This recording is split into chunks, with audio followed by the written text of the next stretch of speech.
The Florida Gators have their new and final player rankings for the 2025 recruiting class.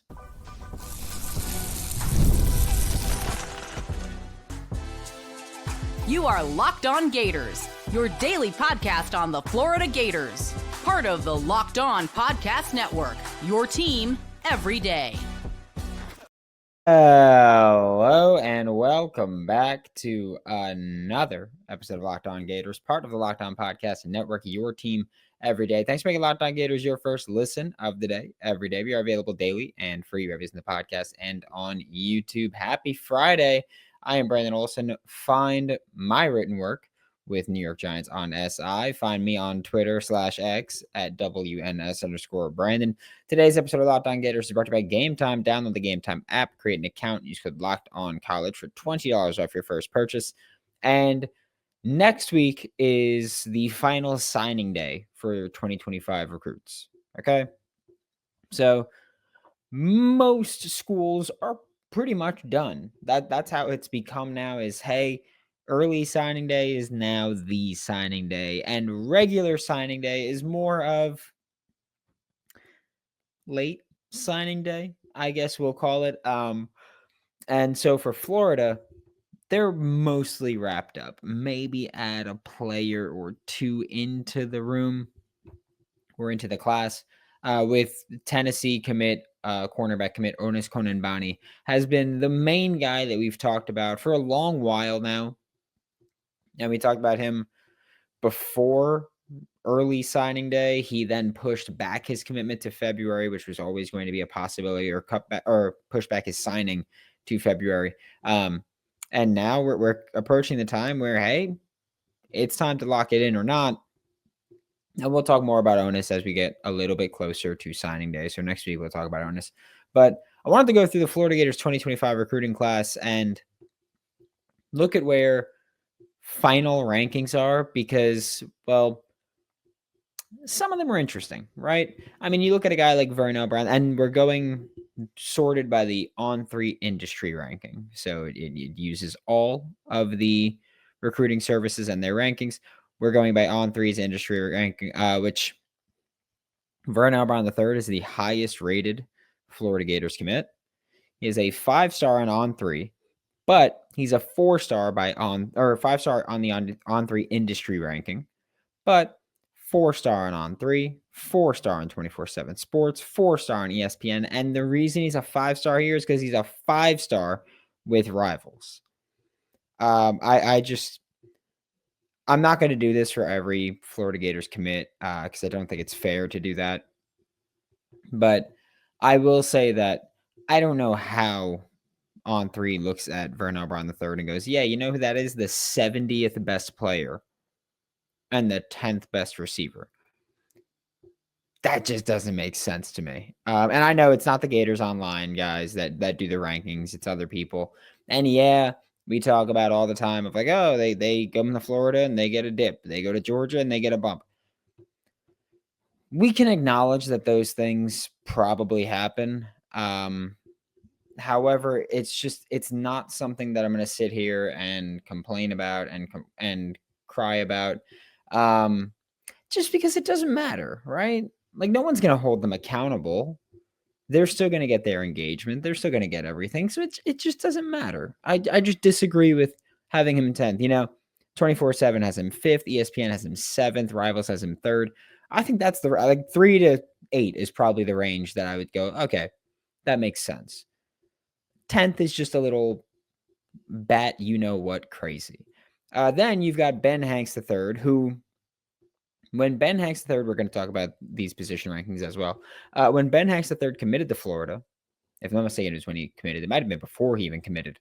But he was like the 12th corner at the time by the composite ranking.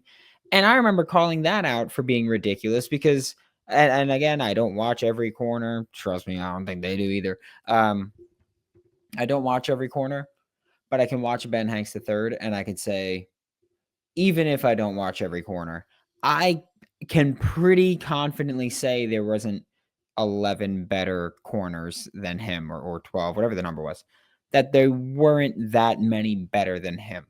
Okay. Now we've got the On3 industry ranking has him as the 6th best corner in the class. On3 has him as 5th. 24/7 has him as 6th. Then ESPN and Rivals are stuck in the Stone Age with 123rd nationally, 148th nationally, 15th for corner or 15th corner on both of those sites. And that's nothing short of absurd. Okay. Ben Hanks is a 5-star on 3, 4-star everywhere else, or 5-star on 3. Their actual ranking, 4-star on the on 3 composite ranking because he's a 4-star everywhere else. Yeah, I think that's ridiculous. Dallas Wilson is a 4-star unanimously. Every single site thinks of him as a 4-star. I've said before that I personally like his film more than I like Vernon Brown III. I think that Dallas Wilson should have been in the conversation for a top 3 or 4 receiver in the entire class. Like, that kid is good, right? He's got plus size. He was a 5-star forever. Forever he was a 5-star. Oregon, hell yeah, he's a 5-star. Hell yeah. And then what happens? We see signing day happens, and hell yeah, he's a 5-star. The next rankings come out, and it's like, hell no, he's not a 5-star. I don't know what the hell happened. And look, I know that a lot of these rankings they kind of do them at set dates where it's like, hey, we're going to update rankings at this time, because we've got to take the time to evaluate these players, right? I get it. Yeah, football hasn't been played for 2 months, 3 months, however long it's been since those kids have played, depending on the state that you're in, it could vary. So football hasn't been played in this long. How is his ranking dropping? I understand that it's because, hey, they just got around to watching the season. That's it. Like that's the reasoning. That's the logic. Yeah, football hasn't been played in 2 months. They're not basing it off of they might be basing it off of just how they're generally feeling, but they're also looking back at games that have happened, and they're doing that for however many players that person's responsible for. It's also worth noting that I could evaluate a position, you could evaluate a position. We can both have the same guy or the same position, but different guys that we're evaluating. And if we're not grading the same exact way, which I highly doubt they are, I've tried the whole working with someone on a set fixed grading scale. It doesn't work.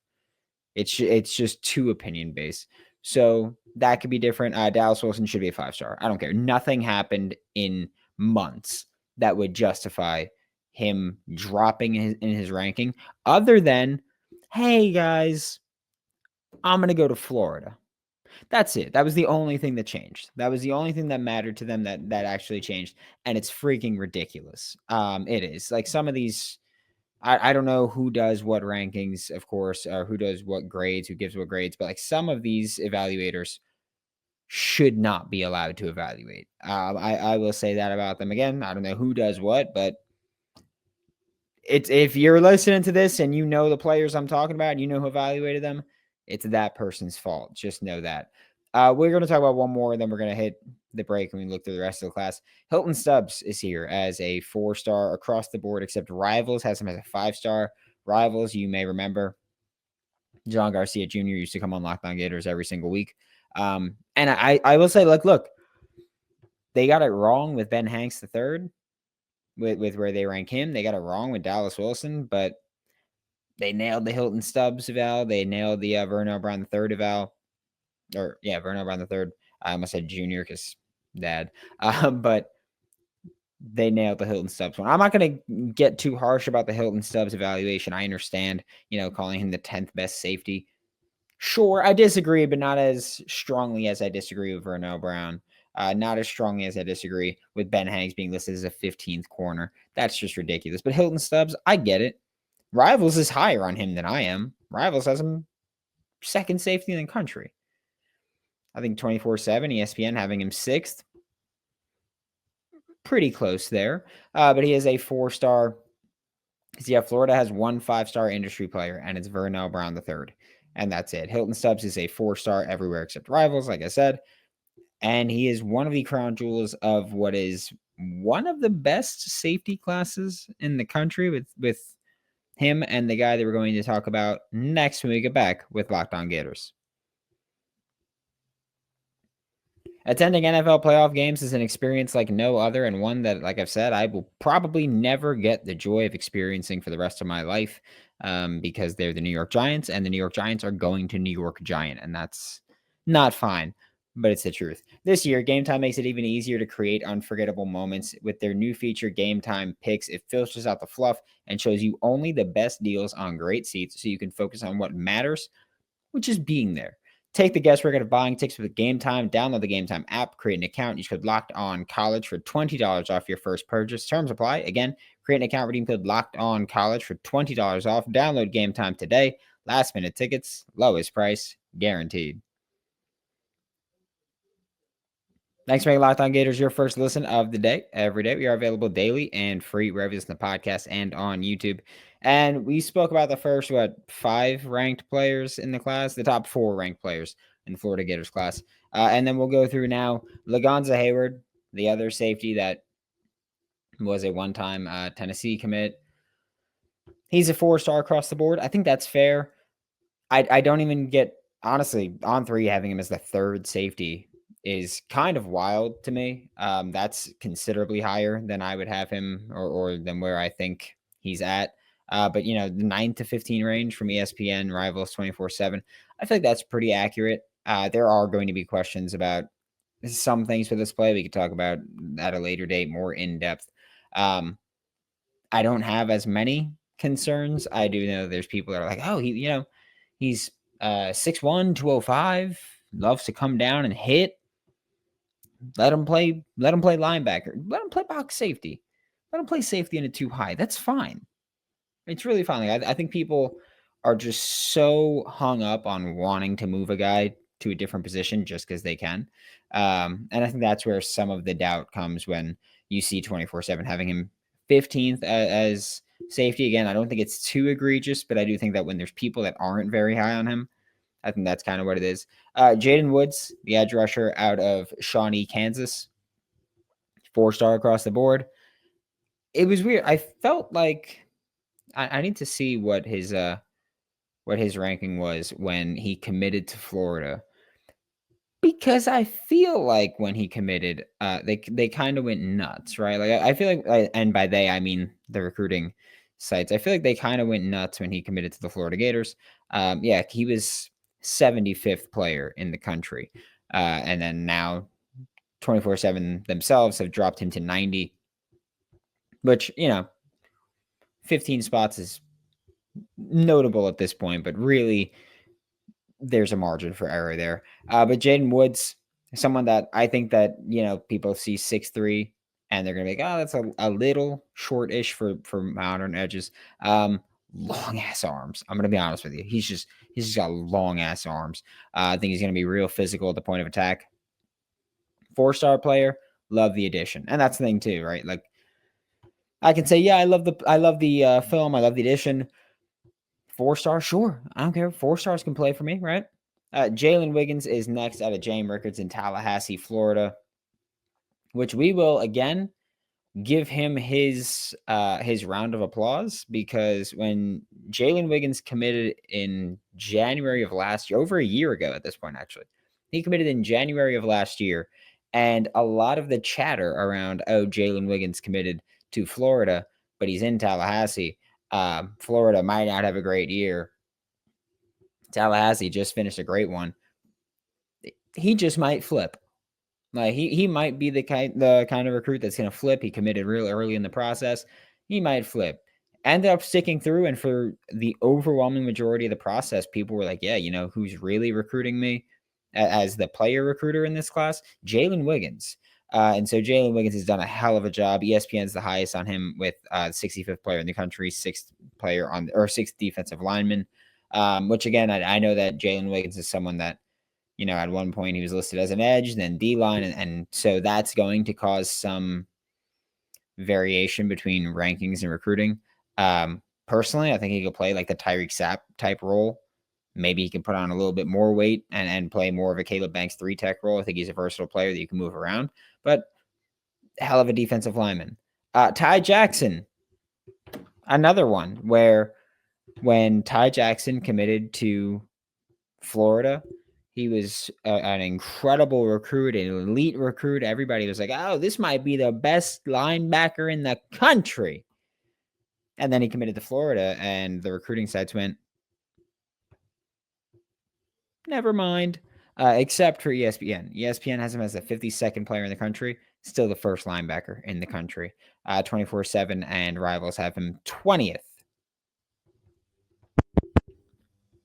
20th is absolutely asinine. I get that there may be some concerns about the height because he's 6'1" and a quarter, listed as 197. You know what's going to happen? He's not going to be playing much as a true freshman. So yeah, he's 197. He'll put on some weight. I'm not concerned about something like that. I do think that the evaluations that have him as 20th are kind of egregious. Joseph Mbachu is the next player that we're going to talk about, where defensive lineman that, if you recall, when he committed to Florida, unranked player. Most people had never heard of him. But you know what we knew about him? That he was an athlete, a multi-sport athlete that was learning to play defensive line. He was going to play organized football for the first time ever.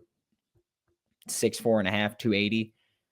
He's a giant dancing bear, right? Like he's just a giant dude that's athletic as hell, a soccer player. Like it's not even like, oh yeah, he played basketball. He just stood under the rim, put a shot up, and if he missed it, he got his own board and put it back up. It's not that.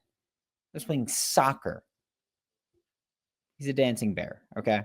And he ended up as a 4-star, but don't forget, when he committed to Florida, that was a commitment that people killed Billy Napier and this coaching staff for. You could look at Locked On Gators when he committed. We didn't do that. We were like, hell yeah, take a swing on him. Upside, take a swing. Ended up climbing pretty quickly. Had a lot of offers, a lot of visits with Texas, Georgia. Everybody was trying to get him. Still ended up a Florida Gator despite a very tumultuous journey. We're going to wrap up looking at the rest of this recruiting class. We're going to look at the guys that are 3-stars now, other places for some reasons, some justified, some not. We'll talk about that when we get back with Locked On Gators.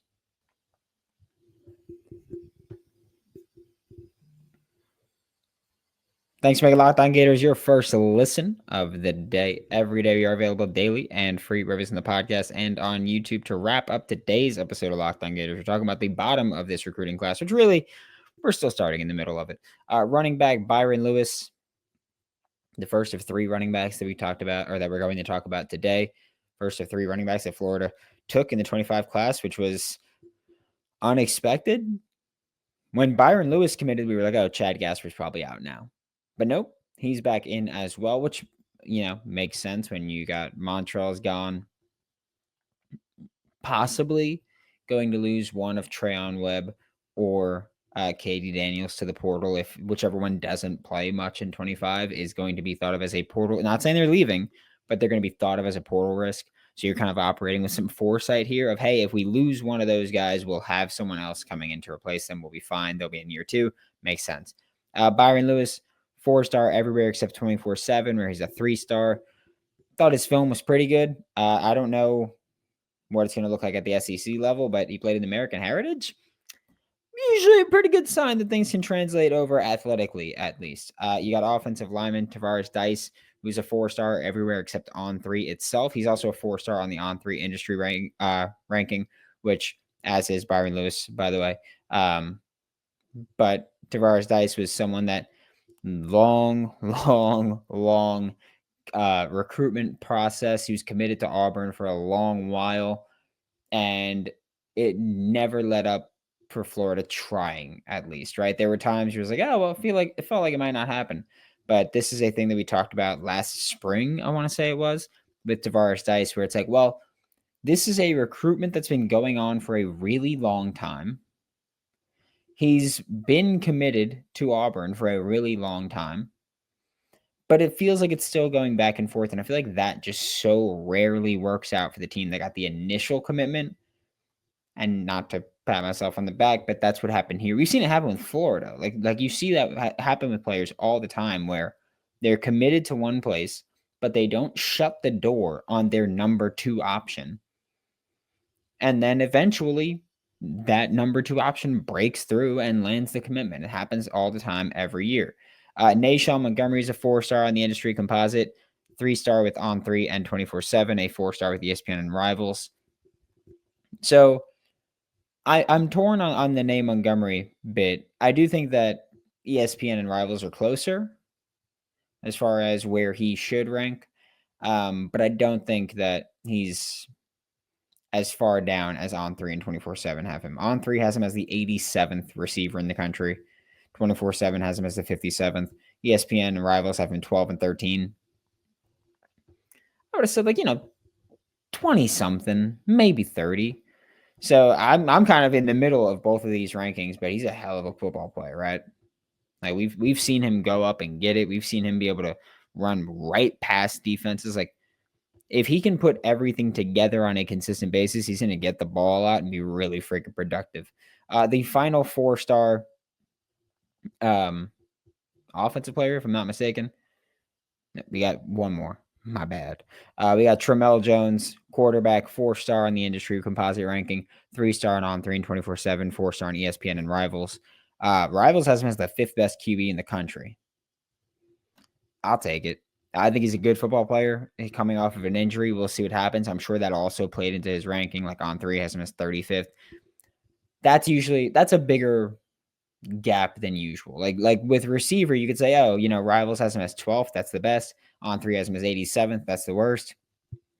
That's a big gap. But there's also so many receivers in that area that it kind of makes sense to say, hey, that's the gap. Like it's not hundreds and hundreds and hundreds of national spots, but there's a lot of receivers in there. With quarterback, there's way fewer legit power 4 QBs.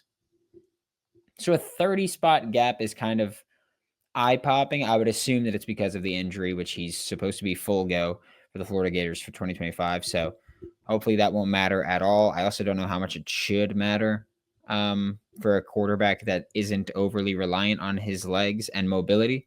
It's just an interesting one. Defensive lineman, Jeremiah McLeod, 4-star on On3, 3-star on 24/7, 4-star on the On3 industry ranking, 4-star everywhere except 24/7. And like I've said, he may be limited in what his role will be as far as can he play the nose? Probably not, or he probably won't be, but he wins with a quick first step. And if you're cool going, hey, we're going to be small on the interior here, then you could do that with Jeremiah McLeod and find some success. Like you can easily make that work. I do think that he's going to have more of a pass rushing specialist role.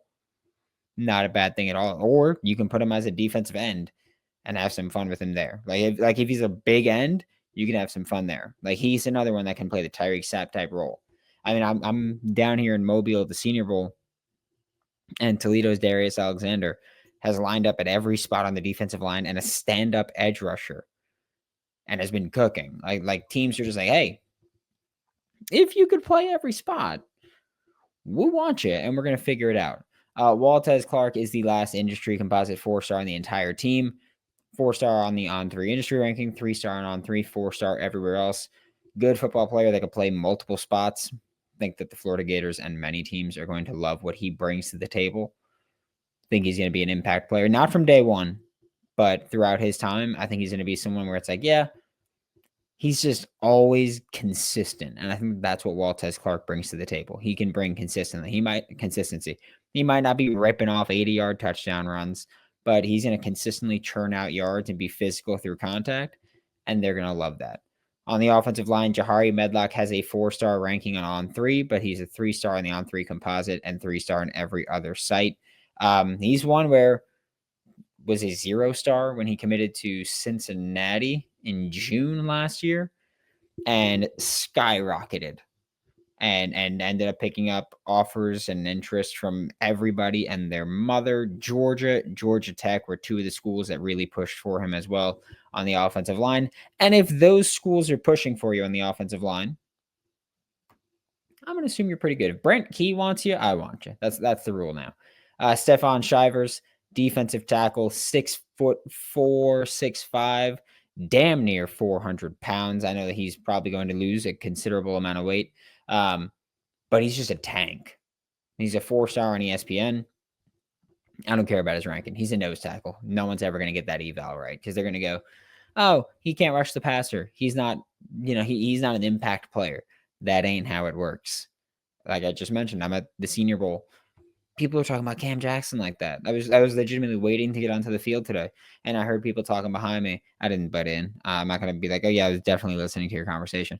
But they were like, hey, like that Cam Jackson kid's popping off. Like you would think there'd be more noise for an SEC player going into the week, but I had no idea who he was.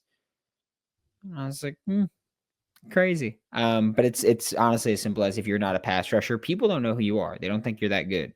And it's just ridiculous if we're being honest. At tight end, there's Micah Jones, inline block, similar to a nose tackle. Not super productive as a pass catcher. Then I don't care. He's not helpful. That's not how it works. That's not how football works. Okay. And if you do think that's how football works, hi, you're wrong. Miles Johnson at linebacker is just a freak athlete there.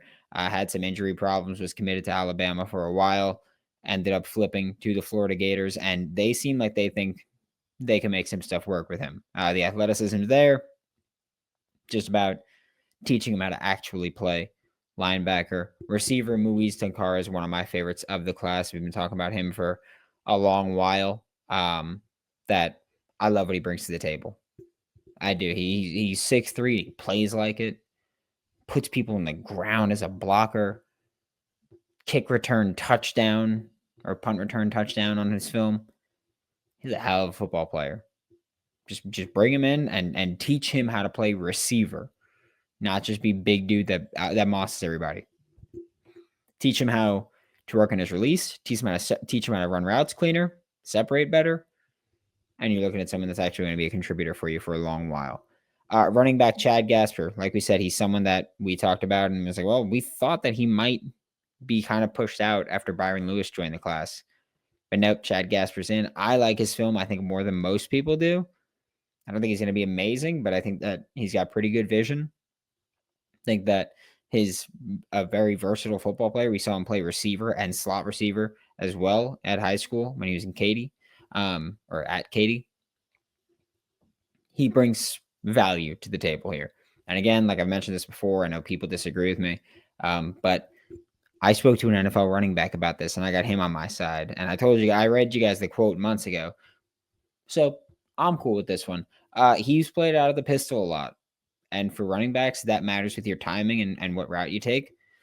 There's that. Then Daniel Pierre-Louis is the second to last high school player we have, offensive lineman at Seminole Ridge. I think that he's going to be an upside player. Like he's going to be someone that you need probably 2 years to try and develop and get him going. But if you can get him going, you're going to have a really good offensive lineman on your hands there. Again, just pure upside, and that's what Florida does with the offensive line a lot. They go, hey, we're going to get guys with upside and hope that we can teach them how to actually play and make an impact. You brought in Evan Knoll, a kicker. You brought in Cameron Kosman at tight end. He was a last-second addition, 6'6", 240 pounds. Hayden Craig, punter there. You brought in your specialist. You brought in some depth and developmental depth. And look, high school class, it's a pretty good one, if we're going to be completely honest. It's 11th on 3 with, I think that's all of the rankings. And then when you look at 24/7's rankings, which are the main two that we're going to look at, they're 8th composite for high school. Pretty damn good class, right? Especially considering where you were at, which again, you were in that situation because of your own fault, but to recover the way you did is impressive. Thanks for making Locked On Gators your first listen of the day, every day. We are available daily and free to listen to the podcast and on YouTube. We'll be back tomorrow, talk more Florida Gators football. For Locked On Gators and Brandon Olsen. Don't forget to follow me on Twitter at WNS_Brandon. Find all my written work for New York Giants on SI, and I'll see you all next time.